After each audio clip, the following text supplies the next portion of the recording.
안녕하세요. 크리스천 영상학교 운영하는 신목사입니다. 오늘은 성령의 능력이 없는 교회가 무너지는 게 당연하다는 제목을 한번 생각해 보겠습니다. 그러나 이 교회가 부산하죠. 그동안 서서히 힘이 빠지고 있는데도 손바닥으로 하늘을 가리고 있었지만 코로나 사태는 그 손바닥마저 치워버리고 한차는 바이러스조차 어쩔 수 없는 무능하고 무기력한 민낯을 고스란히 보여주고 있죠. 그러나 미혹의 위기를 통해 교회가 더 굳건해질 거라고 등을 토닥거려 줄 것을 모르는 바는 아닙니다. 예전에 성령께서 저에게 우리네 교회가 무너지고 양들이 흩어질 거라고 말씀하셨을 때 받아들이기가 어려웠어요. 우리네 교회가 그 어느 시대에 어느 나라에서도 볼 수 없을 정도로 급성장해왔기 때문이죠. 그런 탄탄한 교회들이 무너진다고 어떻게 생각조차 할 수 있겠어요. 그러나 겉은 멀쩡한지 몰라도 속은 썩을 대로 썩었다는 것을 아는 사람들은 다 알고 있는 실정입니다. 왜 그런지 아세요? 성령의 능력이 없기 때문이죠. 성령의 능력이 없다는 것은 성령이 떠났다는 증거예요. 그러나 그동안 우리네 교회에서는 성령의 능력이 없는 것을 교묘하게 가리고 웅장하고 럭셔리한 교회 건물을 새로 짓고 그 안에 콘서트를 방불케 하는 예배의식에 참석하며 교인들로 하여금 자기만족에 빠지고 예배가 끝나면 335 비전센터에서 값비싼 커피를 마시면서 즐거운 인생을 누리기에 바빴습니다. 그리고는 성령이 없어도 교회는 천년만년 잘 굴러갈 것을 의심하지 않았죠. 그러나 이런 교회는 마리교회이지 기독교의 이름을 붙인 종교 건물에 불과합니다. 하나님이 계시지 않는 교회는 껍데기일 뿐이기 때문이죠. 그래서 오늘은 그 얘기를 좀 하고 싶어요. 오직 성령이 너에게 임하시면 너희가 권능을 받고 예루살렘과 온 유대와 사마리아와 땅끝까지 이르러 내 증인이 되리라 하시니라. 사도행전 1장 8절입니다. 이 구절은 예수님이 승천하시면서 유언처럼 남기신 말씀입니다. 성령이 오시면 제자들이 하나님의 권능을 받아서 예수 그리스도의 존재감을 눈으로 보고 온몸으로 체험하는 증인의 삶을 살게 될 것이라고 선포하고 있죠. 그래서 하나님의 백성이라고 철새같이 믿고 있는 우리는 성령의 능력으로 증인의 삶을 살고 있습니까? 그렇다고는 못하고 아니라고도 못하고 참 어정쩡한 우리네 교인들의 모습을 상상하는 게 어렵지 않아요. 교회에서는 성령이 안에 계시다는 것을 절대 의심하지 말라고 배워왔지만 정작 자신의 삶에 전능하신 하나님의 능력으로 살고 있다고 거짓말을 하기도 어렵기 때문이죠. 그래서 이런저런 다른 성경 말씀을 내세워서 물타기를 하거나 그동안 받은 은혜나 기도응답을 그 증거라고 우기기도 할 것입니다. 그래서 아예 눈물 없이는 볼 수 없는 인생 극장의 완결판을 쓰고 있는 사람이 아니라면 그동안 믿어왔던 믿음의 공돈탑을 스스로 허물 생각이 없는 것이죠. 그래서 성령께서 말씀하시는 성경에서 말씀하시는 성령의 능력이 무엇인지 먼저 말씀드릴게요.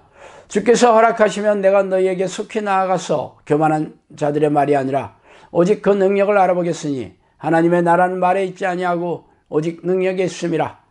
고린도전서 4장 19절 20절이죠.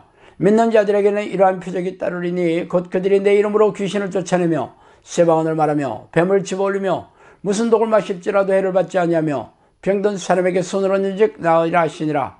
마가복음 16장 17, 18절입니다. 이 구절은 여러분도 잘 아는 말씀일 것입니다.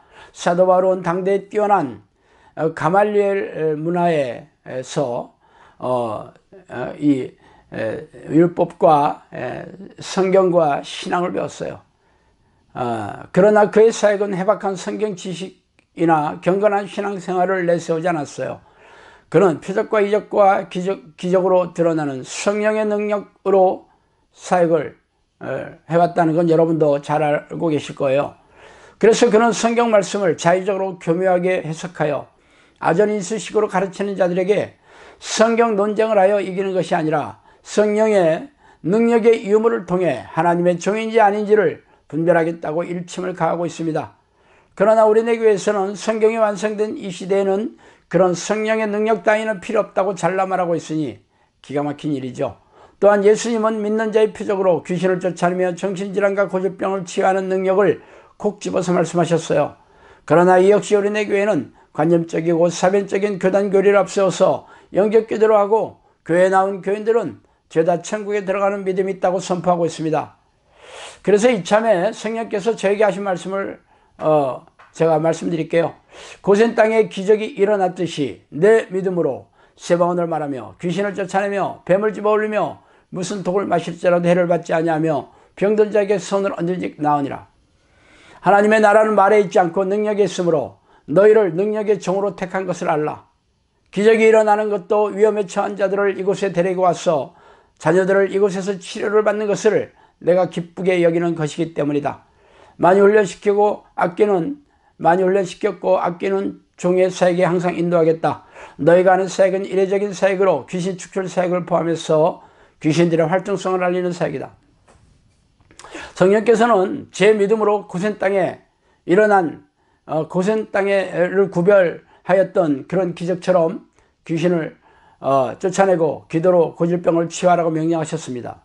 그리고 하나님의 나라는 성령의 능력이 있다는 것을 모든 사람에게 알게 하기 위해 저에게 성령의 능력을 주셨다고도 말씀하셨어요.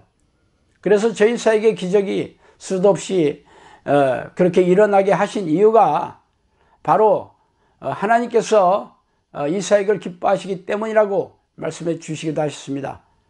그래서 지금까지 충지 한적한 시골에 영성학교를 열어주시고 지도 벌써 5년 반이 지났죠.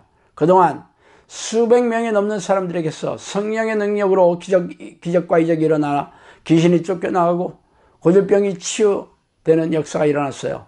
이렇게 제가 성령께 들은 대로 예언의 말씀과 예언대로 성취되었다면 성경에서 약속하신 성령의 능력이 초대교회 때나 지금이나 동일하게 역사하시는 게 증명되는 것이 아니고 그 무엇이겠습니까?